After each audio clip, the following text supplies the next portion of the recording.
Pemirsa, aksi kekerasan dalam rumah tangga hingga pembunuhan balita juga marak terjadi. Mulai dari suami membakar istri di Tangerang hingga istri yang membunuh suami dibantu anaknya di Bekasi. Bahkan seorang remaja 14 tahun di Jakarta tega menganiaya ayah dan neneknya hingga tewas.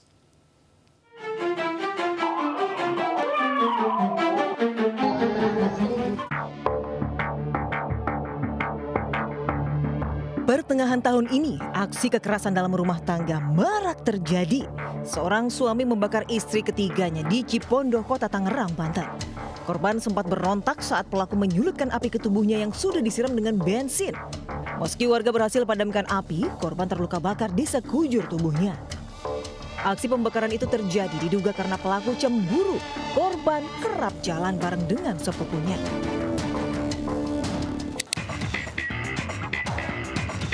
Sementara di Pulau Gadung, Jakarta, seorang pegawai BUMN membunuh istrinya yang sedang hamil 2 bulan. Pelaku menuding korban hamil oleh pria lain. Ternyata pria 26 tahun ini telah 2 kali menikah dan bercerai karena kasus KDRT. Untuk mempertanggungjawabkan perbuatannya, ia kini mendekam di sel tahanan dan terancam hukuman 15 tahun penjara. Dari Bekasi, Jawa Barat, seorang suami dibunuh istri yang dibantu putri dan kekasih putrinya. Mereka sakit hati, korban tidak mau membayar hutang sang istri dan tidak menyetujui rencana pernikahan putrinya. Selain mencairkan uang 56 juta rupiah di aplikasi pinjaman online di HP korban, para pelaku juga merekayasa kematian korban seolah-olah meninggal karena sakit. Aksi kekerasan dengan korban anak-anak juga kerap terjadi. Dengan alasan diare, 2 balita dibawa orang tua asuhnya ke rumah sakit di Jakarta. Belakangan diketahui, kedua korban dianiaya orang tua asuhnya di kawasan Cilincing. Saat ditangkap, pasangan pasutri AD dan ADS mengaku kesal karena orang tua korban yang berada di Solo dan Papua tidak memberikan uang untuk mengasuh korban. Sementara itu, 2 balita menjadi korban penganiayaan di daycare Wensen School di Depok, Jawa Barat. Pemilik daycare, Meita Irianti, menganiaya korban diduga kesal karena korban terus menangis. Video penganiayaan itu akhirnya viral di media sosial. Ironisnya, Meita selama ini dikenal sebagai influencer parenting, namun ia kini harus berurusan hukum terkait kasus penganiayaan balita. Sementara di Bekasi, seorang balita menyaksikan aksi kekerasan yang dilakukan ayahnya. Pelaku yang merupakan pegawai pajak menganiaya istrinya hanya karena masalah ekonomi. Kasus KDRT ini sempat viral hingga akhirnya Ditjen Pajak memberhentikannya sementara sebagai pegawai. Di Tangerang Selatan, Banten, seorang bocah berusia 11 tahun diculik oknum pengemudi ojek online.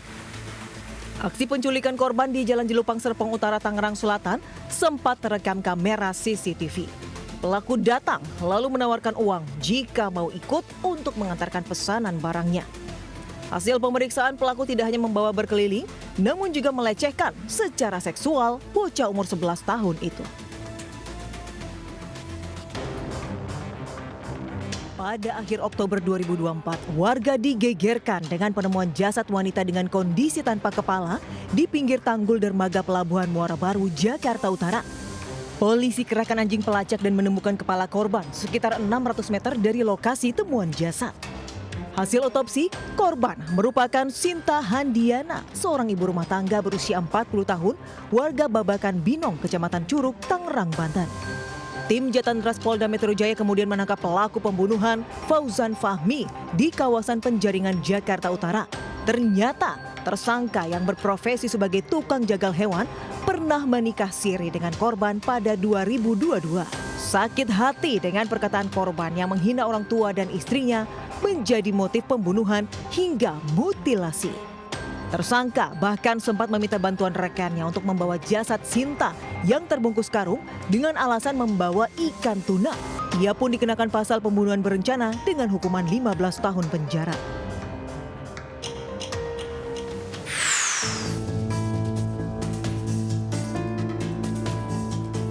Peristiwa pembunuhan keluarga oleh MAS, remaja 14 tahun, gegerkan warga perumahan Taman Bona Indah Cilandak, Jakarta Selatan akhir November lalu. Sang ayah dan nenek ditemukan tewas bersimbah darah akibat luka tusuk pada tubuhnya di lantai 1 rumah. Sementara ibu pelaku selamat meski alami luka parah di bagian punggung. Pelaku yang sempat kabur berhasil ditangkap sekuriti perumahan. Hasil olah TKP, pelaku menganiaya para korban menggunakan pisau dapur.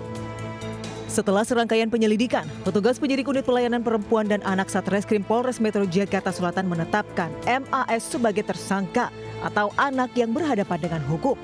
Ia mengaku mendapat bisikan untuk menusuk orang tuanya agar masuk surga. Polisi masih dalami kasus ini dan menunggu hasil observasi kejiwaan pelaku untuk menentukan layak atau tidaknya pelaku menjalani proses hukum. Sementara sang ibu telah memaafkan perbuatan anaknya dan berharap MAS bisa mendapatkan keringanan hukuman. Kekerasan pada anak juga marak terjadi di penghujung 2024. Dua bocah kakak beradik, Ade 7 tahun dan AL 8 tahun, ditemukan warga dalam kondisi leher terlilit rantai di Desa Jatiwangi, Majalengka, Jawa Barat. Rantai ini dipasang oleh sang ayah Casnadi karena menuduh keduanya kerap mencuri uang untuk jajan. Saat diamankan, pelaku mengaku bersalah dan minta maaf serta tidak akan mengulangi perbuatannya dengan membuat surat pernyataan.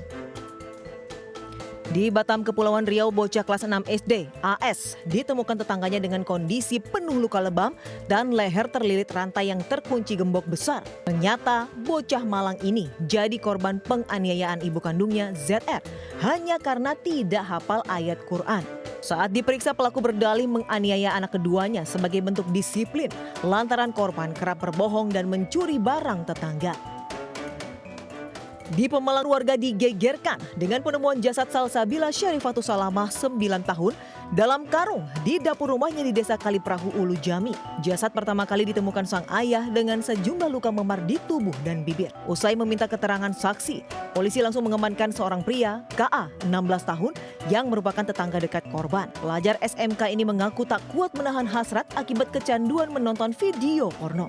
Polisi pun menetapkan KA sebagai anak yang berkonflik dengan hukum dan dijerat Undang-Undang Perlindungan Anak dengan ancaman hukuman 15 tahun penjara.